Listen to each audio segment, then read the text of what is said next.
de historias e identidades. Cotidianeidad mexicana bajo el ojo de un especialista.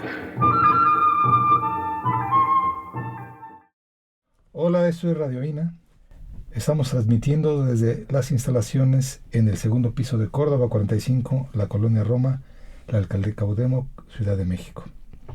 La Secretaría de Cultura y el Instituto Nacional de Antropología e Historia les invitan a acompañarnos en una emisión más de la serie de historias e identidades, cotidianidad mexicana bajo el ojo de un especialista. Soy Luis Alberto López Guario, su anfitrión. En esta ocasión, de nuevo contamos con la presencia de conocedores como habrán tenido la oportunidad de ver la primera parte. Si no, les recomendamos que la busquen, acerca del tema de las cantinas en México. De nueva cuenta tenemos a Natalia Talavera Olmos y Germán Argueta. De nuevo, muchísimas gracias, Natalia. Un gusto, Germán, saludarlos de nuevo.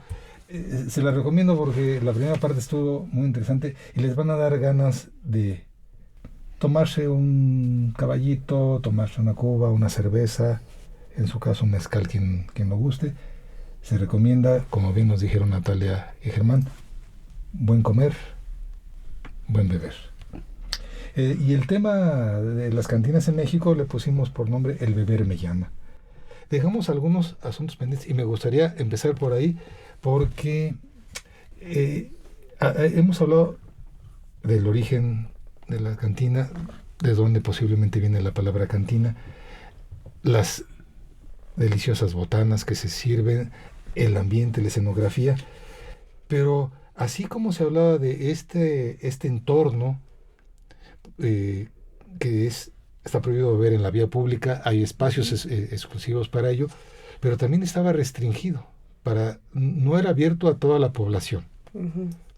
Por un lado, recuerdo, y ahora me gustaría, para entrar al tema, que había un orden de restricciones. Sí. Primero eran los perros o las mujeres. Primero eran los perros. En las pulquerías se ha prohibido la entrada a las mujeres, uniformados, perros y policías. ¿Pero en qué orden? ¿Era uniformado? Hay un letrero muy icónico en la cantina Tío Pepe, actualmente Avenida Independencia, en el barrio chino, que dice: prohibido el ingreso a perros, mujeres, mendigos, uniformados y menores de edad. Bueno. En ese orden. y es por ahí, o sea, lo de perros no me queda muy claro, porque la entrada de los pobres cánidos, gatos sí pueden entrar quizá, pero perros no. Después mujeres. Después mujeres, después mendigos, uniformados y menores de edad. Uniformados, digamos, habría una cierta lógica porque estaban en servicio. Porque no dice solo la policía, es el uniformado en general, ¿no? Vicio.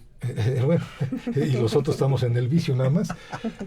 Pero si era un lugar, lo platicamos por ahí, para disfrutar, para compartir, había restricciones para lo de menores de edad, incluso hasta de salud se puede entender. Sí, la bebida alcohólica. Puede afectar el desarrollo del ser humano. Sí. Pero, ¿por qué mujeres? Considero que, como ya lo mencionamos en la primera parte, ojalá la puedan ver, muchos de estos lugares era para sentirse en libertad, para sentirse escuchado por sus pares, quizás. Uh-huh. Y pues me parece que es importante el comentar que existían los salones solo para mujeres de cierta clase social. Sin embargo, pues si pensamos que eso sucedía en 1930, cuando llega esta figura ya oficialmente se establece la figura del salón yankee, donde se venden las bebidas tipo sour, donde vemos ya los vasos largos como el highball, las bebidas de trago que duran un poco más, pues bueno, había que hacer esta separación. Y porque inclusive en el imaginario colectivo y popular, que a mí me parece que no es tan certero, pues quizá el varón consume más alcohol que la mujer. Ahora pienso que eso pues es una medida que no debería de contabilizarse. Habrá algunas poetisas mexicanas que consumían igual o más que los hombres. Sí. Sin embargo, es hasta 1900 83-88 que se deroga la ley para que las mujeres puedan ingresar oficialmente a este tipo de lugares. Ahora, mucho antes, en décadas anteriores, pues ya se dejaba pasar, pero sí había un escrito que podía avalar que el espacio público negase el acceso. ¿Qué van? Natalia, un gobierno falocrático, un estado falocrático, una forma también de poder del sexo sobre la mujer, es lo que se impuso con este desarrollo en un momento dado del capitalismo. El capitalismo tiene como cuerpo al hombre, a la mujer, el consumo, pero también eso está ligado con la sexualidad. Y dejar a los hombres solos que se emborracharan, embrutecieran, etcétera, también era una medida tontamente aplicada, porque saliendo del circo romano, todo lo que tiene que ver con la fiesta, no hay que olvidar que el consumo en estos espacios, estos templos, es también espiritual. Sor Juana lo decía muy bonito, ¿no? Se los voy a leer. Bien lo has gritado, Señor. Sosígate y ten cordura, mas no es culpable el furor, que si amor solo es locura, ¿qué será vino y amor? No hay que desligar los estados alterados que se generan con el consumo, con la sensualidad. Esa es una de las cosas. Baco, Mayagüel, Dionisio están ligados con el vino, y una de las cosas que es cierta es que cuando uno se relaja, en ese momento la lubricidad del cuerpo pide calor. Entonces, las cantinas en un momento, fue un espacio de una tentación del poder falocrático para negar la entrada a las mujeres, pero eso es absurdo porque entonces llegan ya borrachos y ya no pueden hacer nada, pero también las chicas trabajan, etcétera, afuera. Entonces, estas prohibiciones que son absurdas, terribles y tenebrosas, ¿no? Y me va a salir un poquito del tema. Por ejemplo, ahorita un espacio de mujeres en los vagones para proteger, pero también hay mucha violencia con las mujeres en esos espacios. Ahí escribí una nota en mi Face. Entonces, luego el propio poder separa como una forma de control sobre el cuerpo. Sí. Y por eso un templo de la salud con hombres y mujeres es un templo de la lubricidad y del lujo, de la lujuria, para ir al juego erótico. Ya me va a dar miedo ir contigo a un recorrido de cantinas. No, pero yo ya estoy definido, ¿eh? Yo voy con siempre amigas. O sea, Oye, es que en esta lógica de lo que estaban diciendo ambos, esto de la prohibición de mujeres, ya mencionamos lo de los uniformados, los menores de edad, hay cierta lógica, lo de los mendigos es para que no molestes. No, que no venga alguien que me vaya, denme para un taco, por favor, que no me esté molestando. Eso me queda claro. Pero el otro, en la forma en que lo están diciendo, hay un contexto histórico-social donde hay un poder que es el que está determinando qué se puede y qué no se debe hacer. El hombre es el que está dominando los lugares de decisión. Si las cantinas se crean para que yo pueda echarme una copa con alguien con el que voy a discutir, como bien decía Natalia, con un par, ella no es mi par. Porque es mujer. Los que vamos a decidir somos el diputado Germán Argueta. Porque ese era el principal prospecto de clientela, el que pudiese pagar el costo de la bebida y al momento de agregar botana, al momento de agregar compañías y de mujeres que en realidad no estaban en casa, pues ahí alargamos la estadía dentro del establecimiento. Ahora, el concepto de Ladies Bar, por ejemplo, que se dio a raíz de esta llegada de los salones que comentaba, es, si no más importante que el hecho de ir cambiando generacionalmente, también se da más arraigado al hecho de que ya existían los salones de té, ya existía la figura de la dulcería, la chocolatería. Era como decir, si este espacio es para mujeres, pues entonces hay que tener un espacio para varones. Sí. Y al final, pues bueno, gracias a la que las generaciones van cambiando, también es cierto que ahora hay tragos, hay cócteles específicamente para varones y para mujeres. Sigue existiendo esa diferencia, sin embargo, creo que la cerveza es algo que políticamente y culturalmente todo mundo bebe, todo mundo consume, aunque el poder quiera seguir haciendo la separación. Pero es que, ¿sabe que esto es de las cosas que pues estamos viviendo, ¿no?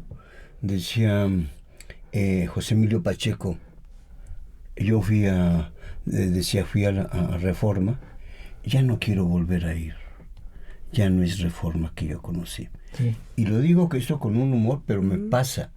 Si yo voy a Tepito, venden los azules, los morados, y con el chamoy, con o con los tamarindos, etcétera. Entonces tú dices, bueno, pues ¿esto qué es, no?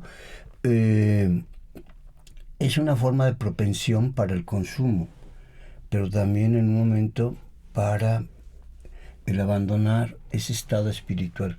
Por eso la belleza de las cantinas, yo que sigo yendo a cantinas, al 420, al Salón Madrid y al Corona, pues llego, como, me echo mis 2-3 tarros, ahí en el 420 me dan mi diezmo, me tomo 3 y me dan el siguiente tarro. De la casa. Pero llevo alumnos, recorridos, entonces soy parte de eso, y también en el Salón España, ¿no? Pero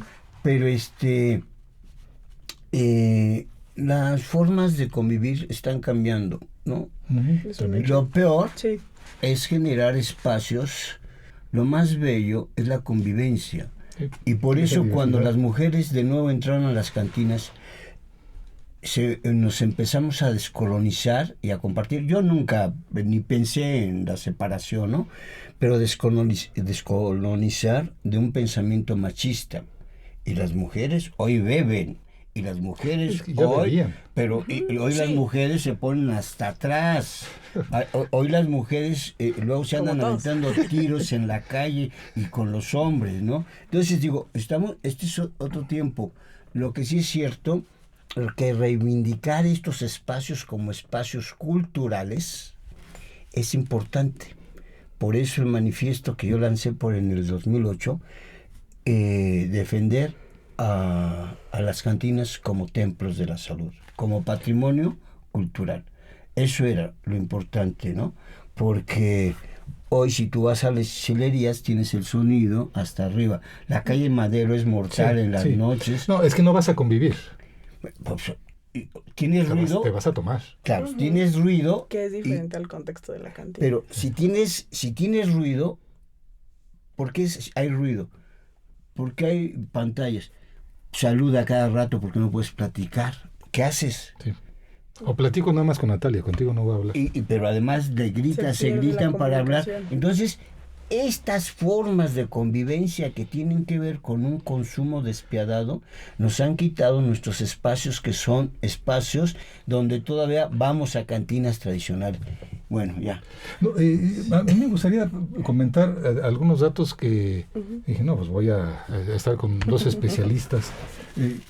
Algunos datos sobre esto. O sea, dentro de este contexto que estábamos hablando de las restricciones para ingreso de perros, mujeres, mendigos, uniformados y menores, hay que entender cómo van creciendo las cantinas en México dentro de un contexto posterior a la Revolución Industrial. Llega mucho con la invasión norteamericana. Las primeras, podemos discutir cuál fue la licencia número 1 y si fue el tío Pepe o el nivel o que sea. La Reforma. Pero de todas formas, en un contexto histórico general, estamos hablando que es durante la Reforma, el periodo de la Reforma en México, el porfiriato crece mucho. No sé si sean ciertos y no los voy a poner a discusión, pero se supone que al principio con Lerdo de Tejada y el principio de Porfirio Díaz había 11 cantinas oficiales con reconocimiento, 11. Pero ya para 1910 con Porfirio Díaz, previo a la Revolución, en la Ciudad de México había más de 1000 cantinas. Y resulta que ahora, ya para los 50, con toda la época de oro que mencionábamos en la emisión anterior, la época de oro del cine nacional, donde los hombres se iban a gastar su lastimado corazón, sus sentimientos, a llorarle a la mujer que lo traicionó, a la mujer que se perdió, y a beberse de a hilo, como le decía Pedro Infante en sus películas, La oveja negra, No desees la mujer de tu hijo, a beberse de un hilo de la botella. Eso es, en los 50 se da una idea de este crecimiento. Además, en esos 50 hay un cambio de la modernidad, se pasa de campo a ciudad, pero estamos hablando en términos de la Ciudad de México. Esto es así como, a mí me gustaría verlo como un contexto. Pero para seguir en esa línea de las cantinas, porque ahora ustedes lo estaban mencionando, este cambio de percepción y cómo pues hay cantinas en las cuales están las pantallas, está la música, está el karaoke, pues ya no se puede convivir de esa manera. Desde su perspectiva, y aquí sí ya entrar en una parte ya muy personal, ya lo más sentido que ustedes tengan, sin datos fuertes, es ¿cuál es el futuro que ustedes le ven a las cantinas que podríamos considerar tradicionales? Porque ya hemos visto que hay cantabares y bares, hay lugares donde se come mucho y se bebe poco, en fin, y es también decisión de cada quien. Y hay diferencias a nivel regional también. Sí. Pero ¿qué futuro le ves, Natalia, a las cantinas? ¿Qué futuro le ves, Germán? Por favor, Natalia. Me parece que gracias a esta visión de comunidad, sí hay parte de las nuevas generaciones que buscan, así como hay aquellos que buscan este tipo de establecimientos donde solo se bebe y se baila, con ciertas características como música muy fuerte, otro tipo de iluminación. También existen estas personas que buscan la convivencia más cercana y que buscan la experiencia de estar en un lugar donde que tú inclusive entras a una cantina y, como lo mencionaban hace un rato, el aroma que desprende la madera, que uno puede, ya sabe desde que va pasando que va a entrar a un lugar que para mí inclusive es hasta místico, porque la conversación baja, hay taburetes que están cerrados, por ejemplo, o sea, los más famosos ya los habíamos mencionado, el de la cantina La Ópera, Tío Pepe, para que platiques con la persona y pueda haber una comunicación. Hoy en día en los recorridos veo que hay muchísimas personas de menos de 25 años, quizás sí exponiendo lo que sería la arquitectura, tomándose fotografías, grabando videos, pero creo que esa va a ser la resistencia para que la figura de cantina dure un poco más. Ahora, el ejemplo que poníamos hace un rato del salón, el bar Mancera, bueno, sí, ha cambiado. Ahora hay un pianista que toca música un poco más moderna. Sí hay diferente iluminación, pero en realidad lo que busca la gente que va ahí, a lo que me han comentado, es vivir esa experiencia de sentarse en las sillas un poco más bajas, estar alrededor de la mesa en donde uno puede ponerle el vaso abajo y jugar algún tipo de juego de mesa, quizá ya no el dominó, cubilete, pero otro tipo de juego de mesa, y estar en convivencia. Me parece que eso va a ser la resistencia para que este tipo de modelos de negocio y bastiones culturales sigan existiendo a través del tiempo, porque es parte del ser mexicano, parte del estar dentro de la ciudad capital, donde puedes encontrar a alguien que venga de Guerrero, donde puedes encontrar a alguien que venga de Mérida, porque más allá de ser un espacio donde ahora va uno a llorar, creo que ahora va uno a convivir y a conocer más. Muy bien, Natalia. Germán. Una de las cosas importantes, yo como trabajador de la cultura y con la revista de Crónicas y Leyendas, y como, pues finalmente cuando eres un trabajador de la cultura, si lo asumes de una manera comprometida, una manera para hacer, generar identidad, memoria, pero también resistencia. Así cuando nosotros vemos que las naciones indígenas defienden su territorio, así en el centro histórico y en espacios patrimoniales. Por ejemplo, están estos pueblos mágicos, que son espacios de gentrificación, de exclusión, de expulsión de los pobladores. Es parte de toda una penitencia que tiene que ver con este desarrollo depredador del capitalismo que ha gentrificado, y esta gentrificación ya ha llevado a todos los países, en Barcelona, Sevilla, París, Italia, que el turismo de pronto se convierta en una mancha que está devorando como las termitas, ¿no? Entonces, esta resistencia que tiene que ver con los indígenas, con los trabajadores de la cultura, yo como trabajador de la cultura vivo esto, ¿no? Y vivo esto. No es posible dejar que en un momento, en aras del capital, ¿no? Porque finalmente cualquier gobierno de los que han llegado, lo que necesitan es vitalizar el capital, la mercancía, la libre mercancía. Entonces las ciudades se convierten en una mercancía perversa, y los espacios entonces históricos, que son culturales, de resistencia, de armonía, de espiritualidad para el cuerpo y para el alma, pues entonces empiezan a dejarse en el mercado, y entonces que se jodan, ¿no? Desaparecen dos naciones con chicas que trabajaban arriba, pues se ganaban su plata, y llegabas, bebías y te ibas arriba a bailar o beber abajo, ¿no? Entonces por eso yo, como antropólogo, como escritor, como artista, pues en el 2008 se los comentaba hace un rato, manifiesto en defensa de las cantinas, 2008. Manifiesto en defensa de las cantinas, no lo voy a leer todo. En defensa de las cantinas, templos de la salud. Nosotros, los que suscribimos esta carta, gente de bien y bebedores etéreos de lo que brinda la naturaleza etílica, que se expenden las cantinas para el solaz, esparcimiento y disfrute de la vida, manifestamos, primero, consideramos que estos recintos para regocijo de la mirada son espacios con propuesta museográfica, en donde sus muebles, fotos, pinturas, espejos, vasos, copas y botellas de todos los colores y sabores son el marco idóneo para el ritual y la magia, para decir salud por ti, por mí y por todos mis amigos. Segundo, señalamos que estamos preocupados y ocupados porque estamos viendo desaparecer muchos de estos templos del buen beber por negocios promovidos por el capital transnacional que liquida nuestras cantinas como patrimonio etílico y cultural. Esta afrenta tiene como aliados a políticos grises y serviles que apoyan a los empresarios de los Oxxo, Seven, Pirata Burger, farmacias, tiendas de ropa, de zapatos, hamburguesas, y así viene, ¿no? Y exigimos que las cantinas, después de varios puntos, sean declaradas patrimonio cultural de la humanidad y que ninguna sea destruida ni desaparecida, aunque cambie de dueños, y que goce de un trato preferencial en los impuestos y pagos en ponderación de sus rentas. Entonces, no se puede ser un trabajador de la cultura, lo digo yo desde mi escenario, desde la arqueología, de la gastronomía, etcétera. En un momento dado, no se puede ser alguien que en un momento deje pasar esto como está el embate, pero está. Por eso, cuando yo hago recorridos, voy a estos espacios, y ese es nuestro patrimonio. Defenderlo, pero decirlo.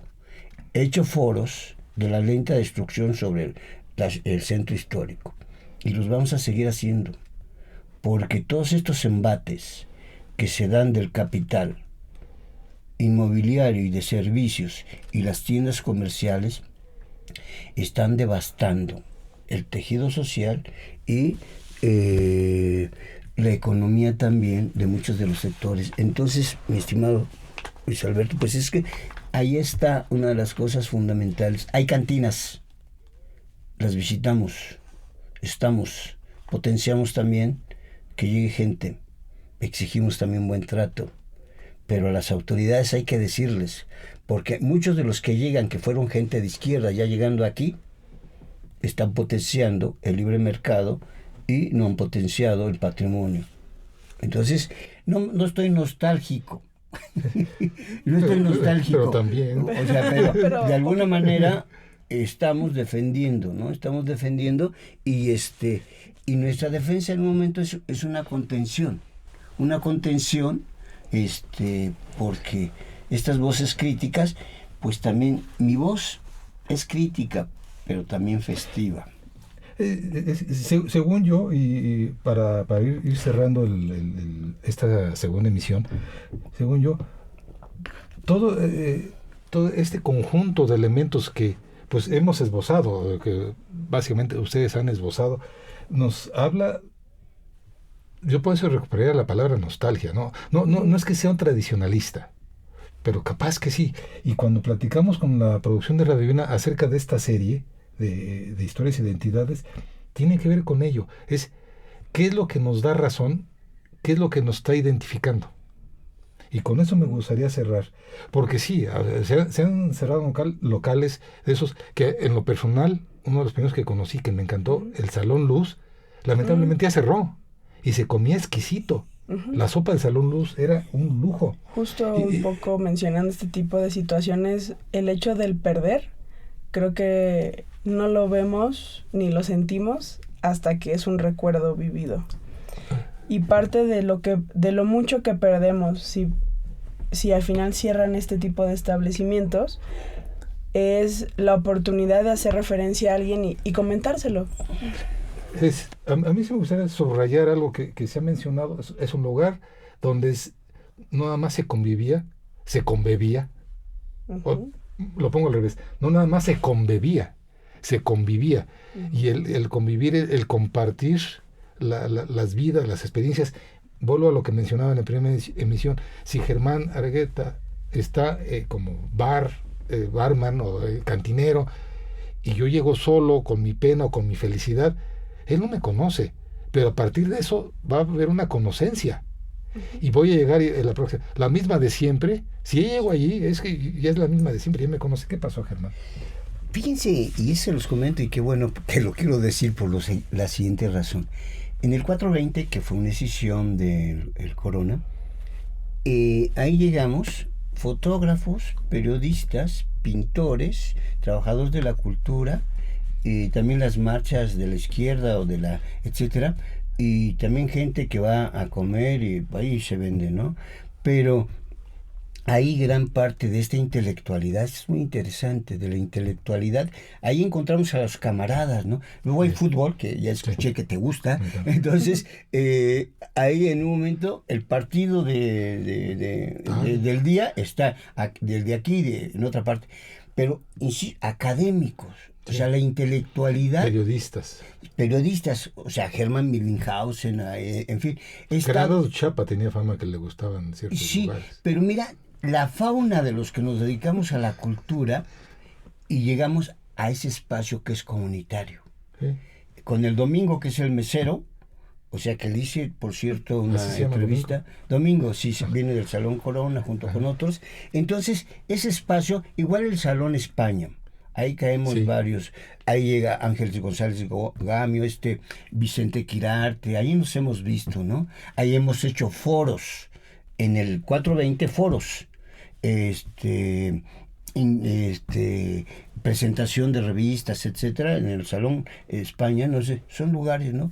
Y también me presenté con un espectáculo en La Faena en una ocasión que me invitó un amigo para que en su cumpleaños presentara un espectáculo. Ahí, entonces, son espacios que ahí están y los defendemos y estamos y alzamos la voz. Cuando ya se pierde uno, sentimos re feo, pero seguimos aquí. Dos preguntas muy puntuales con sí y no, si se puede. Es para cerrar, digo, porque hemos hablado mucho de la Ciudad de México, pero el bar Niza que ya desapareció, el Covadonga que tenemos aquí cerca, la Mascota, la Vaquita, el Salón Tenampa, el Salón París, la número 1. Les recomiendo, vuelvan, hagan un recorrido con Natalia para hacer recorridos en ciertos de esas cantinas.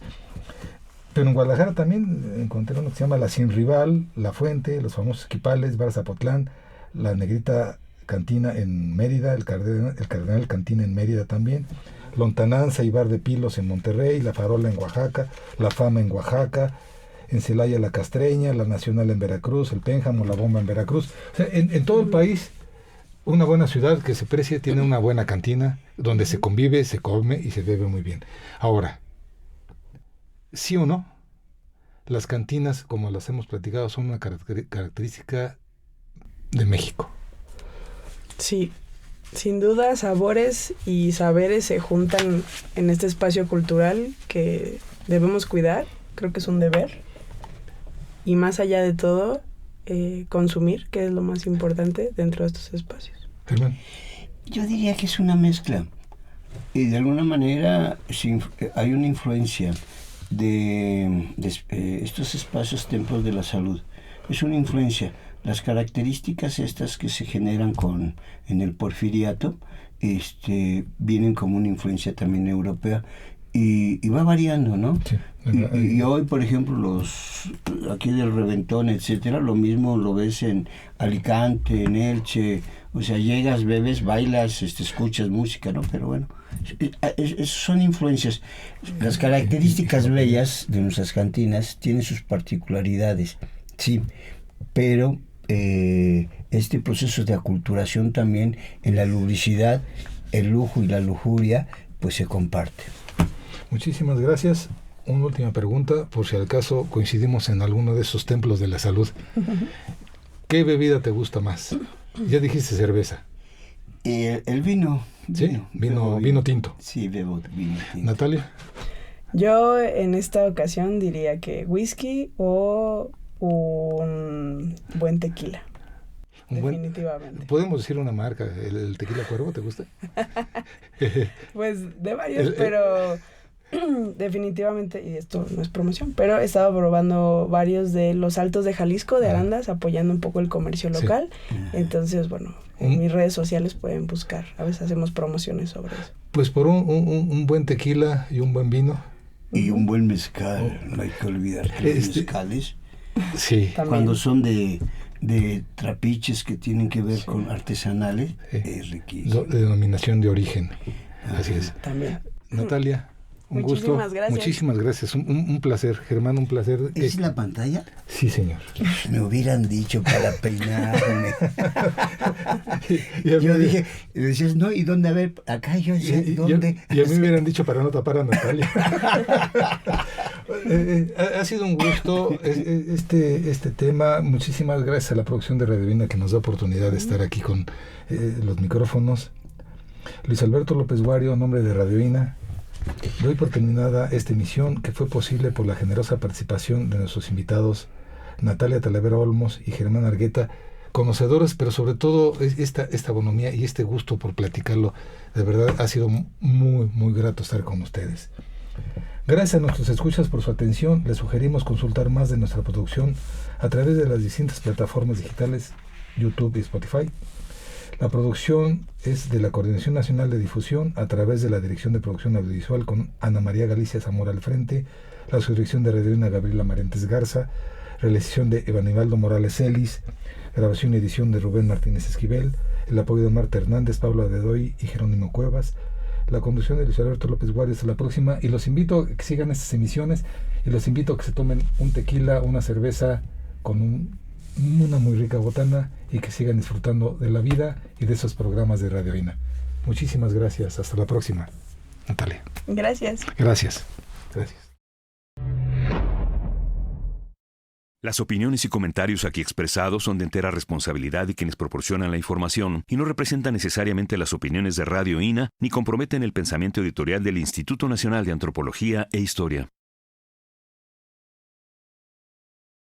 Instituto Nacional de Antropología e Historia. Secretaría de Cultura. Gobierno de México.